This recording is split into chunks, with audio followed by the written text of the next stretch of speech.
Assalamualaikum warahmatullahi wabarakatuh. Alhamdulillahirabbil alamin. Allahumma shalli wa sallim wa barik ala sayyidina Muhammad wa ala ali sayyidina Muhammad, amma ba'd. Alhamdulillahilladzi qad waffaqa lil ilmi khaira khalqihi wal ittaqa. Musalliyan ala nabiyil mustafa wa alihil mustakmilin syarafa. Alhamdulillah, kita bersyukur kepada Allah Subhanahu wa taala dengan limpahan rahmat, ridha, ma'unah daripada Allah Subhanahu wa taala, kita dapat mengikuti kegiatan yang baik, mencari ilmu karena Allah Subhanahu wa taala. Salawat serta salam tetap terlimpahkan, tercurahkan kepada yang termulia, yang tercinta, yang terindah sepanjang zaman di antara semua makhluk, yaitu Rasulullah sallallahu alaihi wasallam. Baik, saya akan menyampaikan materi tentang Nahdlatul Ulama. Nahdlatul Ulama. Al-Fakir Abdul Hamid Ali berasal dari Universitas Islam Malang. Ini materi terkait dengan Nahdlatul Ulama. Baik, sebelum kita memulai kegiatan kita, seperti halnya amaliyah Ahlussunnah wal Jamaah Nahdliyah, amaliyah orang-orang Nahdliyin, orang-orang NU yang berhaluan Ahlussunnah wal Jamaah, yaitu bertawassul setelah hamdalah, sholawat, lalu bertawassul kepada guru-guru, karena kita semua Nahdliyin mempunyai sanad keilmuan, dan sebagai hak daripada seorang guru yaitu didoakan baik kepada beliau, kepada Rasulullah SAW, kepada para keluarganya, para tabi'in, para sahabat, tabi'in, para salafun salihin, dan juga kepada guru-guru kita, dan juga kepada keluarga kita, orang tua kita, sahabat-sahabat kita, kerabat kita, muslimin muslimat, dan untuk bangsa ini. Semoga Allah limpahkan keberkahan, kemanfaatan, kesejahteraan, ketentraman, ketenangan, zahir batin, fiddin wa dunya wal akhirah. Ala mana wa salafuna salihin, liridullah bi syafaati Rasulillah sallallahu alaihi wa alihi wasallam. Syai'un lillahi lana wa lahumul Fatihah. A'udzu billahi minasyaitonir rajim. Iyyaka na'budu wa iyyaka nasta'in.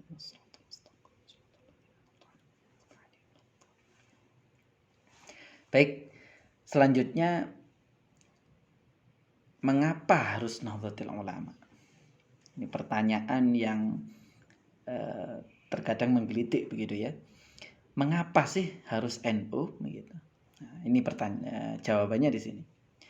Sebelum kita mengupas terlalu dalam, kita harus mengetahui dulu arti lambang daripada Nahdlatul Ulama ini. Bintang besar yang berada di tengah bagian atas melambangkan Rasulullah Shallallahu Alaihi Wasallam. 4 bintang di samping kiri melambangkan Khulafaur Rasyidin, ya, kanan kirinya itu. Selanjutnya tambang melambangkan agama. Berpegang teguh kamu sekalian pada tali Allah dan janganlah bercerai-berai. Yang selanjutnya tulisan Nahdlatul Ulama begitu, dalam tulisan Arab. Semua lambang tertulis dalam warna putih di atas hijau. Ini. Untaian tambang berjumlah 99 buah melambangkan Asmaul Husna. Posisi tambang, ya, melingkari bumi melambangkan persaudaraan kaum muslimin seluruh dunia. Jadi enggak tanggung-tanggung, yang dituju oleh Nahdlatul Ulama adalah seluruh dunia. Tidak hanya satu desa, satu kecamatan, satu kabupaten, satu provinsi, ya, satu negara, tapi seluruh dunia. Bahkan tidak hanya dunia, akhirat pun diurusi. Setelah orang wafat, kita tahlili, kita kirim doa, kita mintakan ampun sama Allah. Jadi nggak hanya di dunia saja, bahkan di akhirat pun diurusi oleh Nahdlatul Ulama. Kurang apa ya? Hasil muktamar ke-33 NU, muktamirin, orang-orang yang mengikuti muktamar, menyisipkan kalimat dan ada huruf N di bawah kiri dan U di bawah kanan. Jadi ada tulisan NU begitu. Jadi biar jelas. Kalau dulu hanya Nahdlatul Ulama karena di Orde Baru. Sekarang kita sudah harus unjuk gigi menunjukkan identitas kita bahwasanya kita adalah Nahdlatul Ulama. 4 bintang kecil di bagian bawah melambangkan madhab 4. Bintang 9 melambangkan jumlah wali songo yang ada di Indonesia. Jumlah wali para aulia yang berada di negara Indonesia atau berada di Jawa khususnya. Jadi ada wali songo. Selanjutnya lambang NU ini dibuat oleh Ki Haji Ridwan Abdullah. Makam beliau berada di Surabaya. Sejarah singkat terkait dengan lahirnya Nahdlatul Ulama. Sebenarnya lahirnya Nahdlatul Ulama ini menurut sejarah ya banyak faktor yang melatar belakangi. Jadi awalnya Mbah Hashim ini istikharah kepada Allah Subhanahu wa taala, meminta petunjuk terkait dengan pembentukan organisasi yang diinisiasi oleh Mbah Wahab Hasbullah, Tambak Beras Jombang. Namun karena kehati-hatian, karena ikhtiyatan daripada Mbah Hashim, dan memang beliau adalah pada saat itu menjadi ulama panutan di Indonesia khususnya di Jawa, beliau sangat berhati-hati. Akhirnya beliau meminta petunjuk kepada Allah, riyadhah, tirakat kepada Allah selama beberapa bulan. Lalu isyarat yang turun yang diberikan oleh Allah turun kepada Syekhona Khalil, guru daripada Mbah Hashim, Syekhona Khalil Bangkalan. Pada tahun 1924 Syekhona menyuruh Yai As'ad Syamsul Arifin. Ini fotonya Yai As'ad ya. Nah, ini fotonya Yai Raden Asnawi Kudus. Ini fotonya Kiai Haji Ridwan Abdullah. Yang di atas sendiri ini menurut versi ya, karena memang pada zaman Syekhona masih belum lengkap, belum komplit begitu. Jadi ini foto daripada Syekhona, tapi ada ikhtilaf terkait dengan keaslian foto ini. Ini adalah foto daripada Kiai Haji Hashim Asy'ari. Ini gambar atau foto daripada Mbah Hasbullah, dan yang terakhir foto daripada Kiai Haji Bisri Sansuri Denanyar Jombang.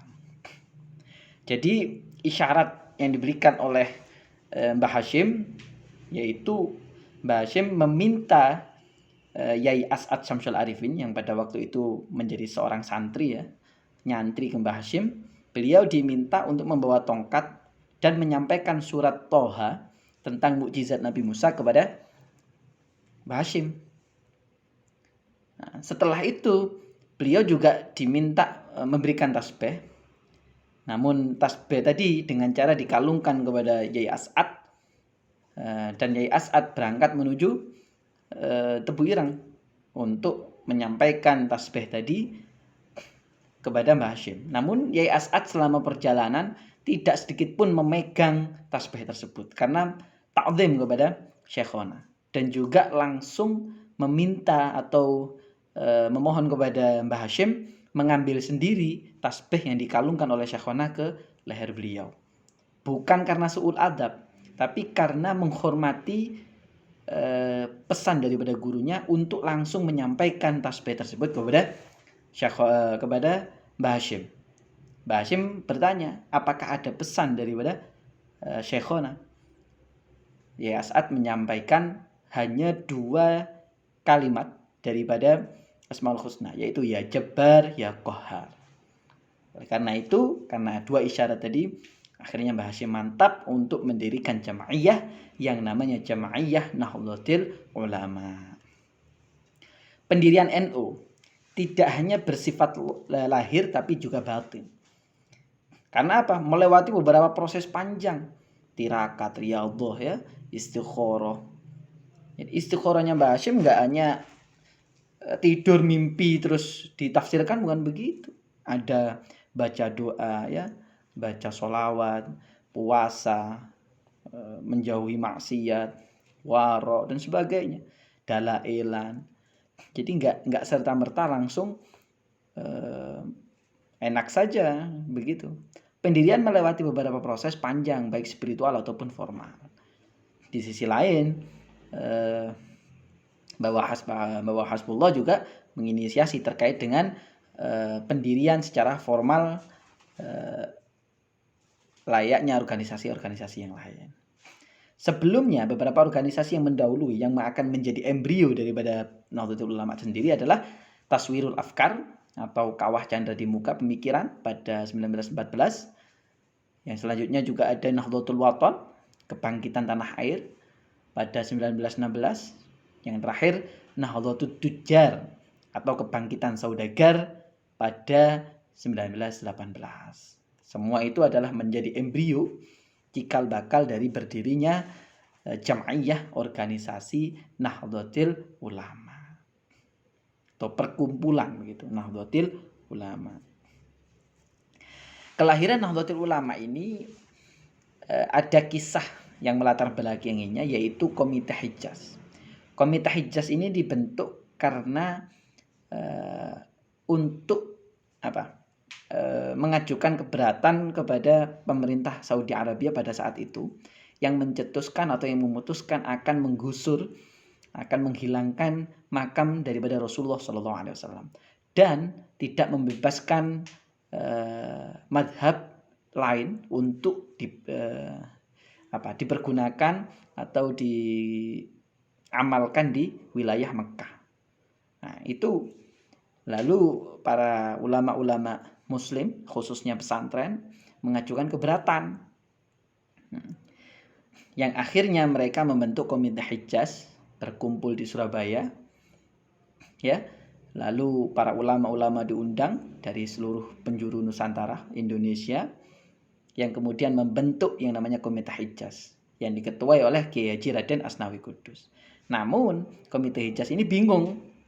Lah terus kita ini mewakili apa? Mewakili siapa? Jam'iyahnya apa?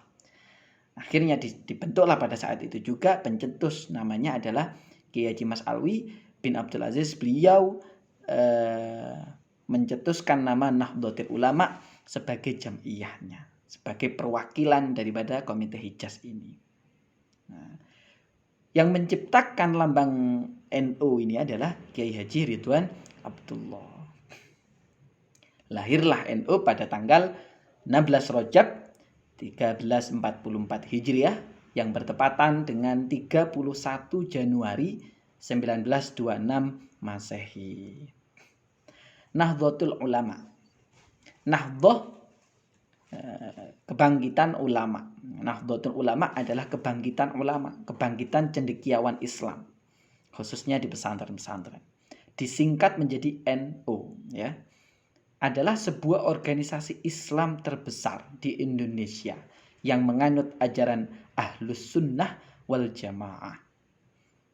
Ya, Ahlus Sunnah wal Jamaah adalah orang-orang atau sekumpulan yang mengikuti sunnah daripada Rasulullah, sunnah Rasulullah baik itu af'aliyah, aqwaliyah, atau takririyah, baik daripada perbuatan Rasulullah, ucapan Rasulullah, dan juga ketetapan yang ditetapkan oleh Rasulullah, dan juga dengan para sahabat.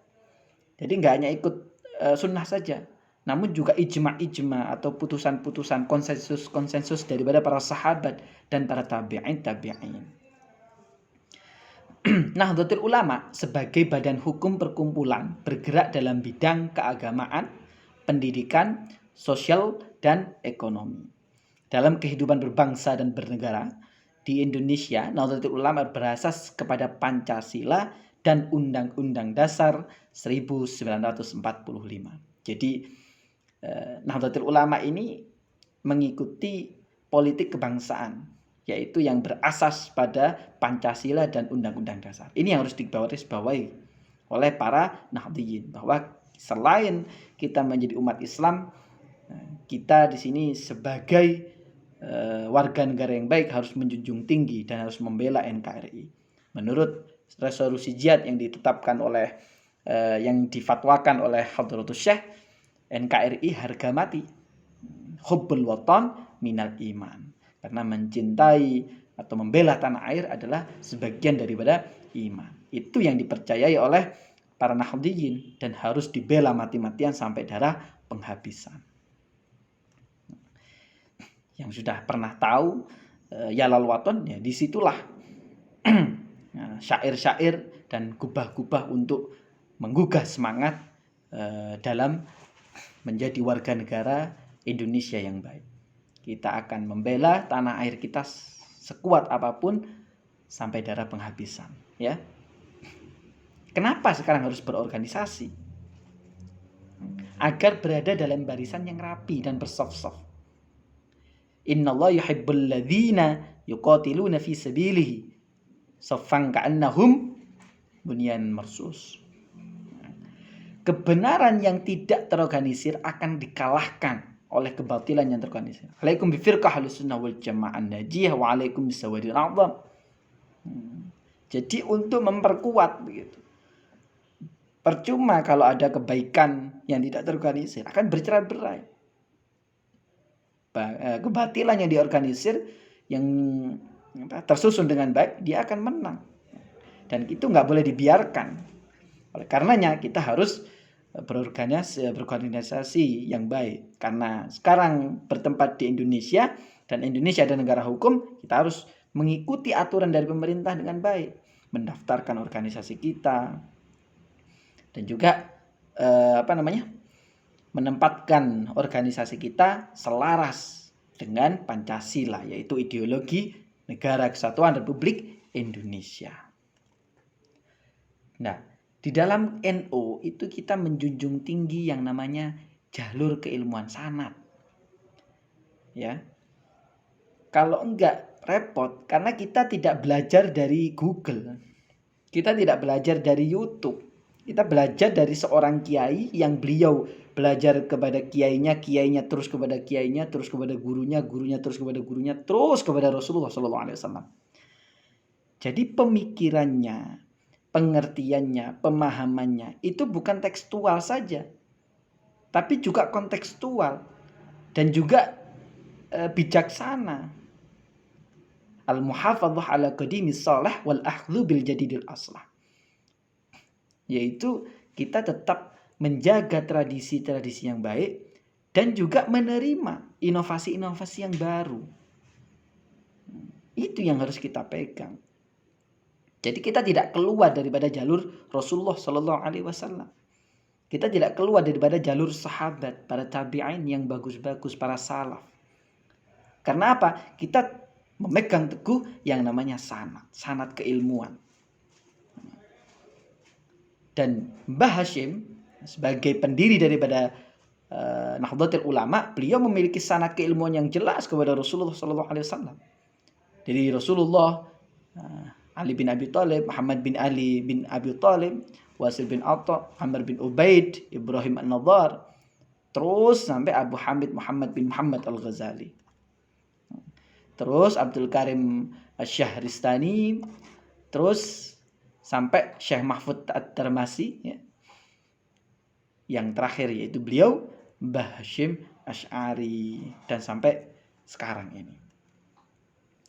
Sanad madhab Asy'ari, Syekh Sunnah Al-Imam Al-Mutakallim Abu Hasan Al-Asy'ari, terus Qadhi Abu Bakar Muhammad bin Abdullah At-Tartazani, ya.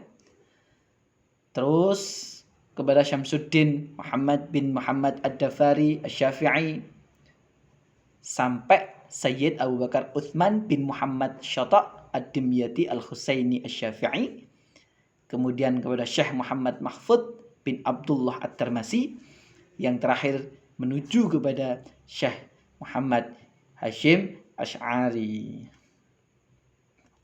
Begitu juga dengan madhab Maturidi. Syekh Abu Mansur Al-Maturidi, terus kepada Syekh Muhammad bin Ali Asy-Syanawani, yang terakhir menuju Syed Ahmad bin Zaini Dahlan, yang dilanjutkan menuju ke Syekh Mahfud bin Abdullah At-Tirmasi, yang berakhir ke Kiai Haji Hasyim Asy'ari, yang terus berlanjut sampai kita ini. Kita harus yakin bahwa guru kita ini nyampe kepada Rasulullah SAW. Jadi bukan abal-abal, bukan ngaji kepada teks saja yang tidak tahu pemahamannya seperti apa. Kenapa? Di dalam Al-Quran sendiri itu banyak ayat mutasyabihat. Ya, jadi harus hati-hati. Paham keagamaan NU digali dari sumber ajaran Islam. Sumber ajaran Islam yang diikuti oleh NU adalah Al-Quran yang pertama, kedua hadis, ketiga ijma', dan keempat qiyas, yaitu istimbat hukum yang dipercayai atau diyakini oleh para pengikut Ahlus Sunnah wal Jamaah, yang menjadi landasan bagi pembentukan prinsip-prinsip keagamaan, prinsip kemasyarakatan, dan prinsip kenegaraan. Khithah NU. Apa sih Khithah NU itu? Dalam muktamar ke-27 yang berlangsung di pesantren Salafiyah Syafi'iyah Situbondo, ya, Jawa Timur, tahun 1984, Nahdlatul Ulama menyatakan diri kembali ke Khithah. Apa makna Khithah tersebut? Yaitu kembali menjadi organisasi keagamaan, karena dalam kurun waktu 1952 sampai 1984 Nahdlatul Ulama berposisi sebagai partai politik, Jam'iyah Diniyah Ijtimaiyah. Kita kembali kepada Jam'iyah Diniyah Ijtimaiyah. Maka bidang garapannya menjadi semakin luas dan beragam. Bidang keagamaan, sosial budaya, ekonomi, dan sebagainya, yang langsung terjun ke dalam tengah-tengah masyarakat. Sementara itu, bidang politik praktis yang sebelumnya dianut, ya, menjadi alat utama untuk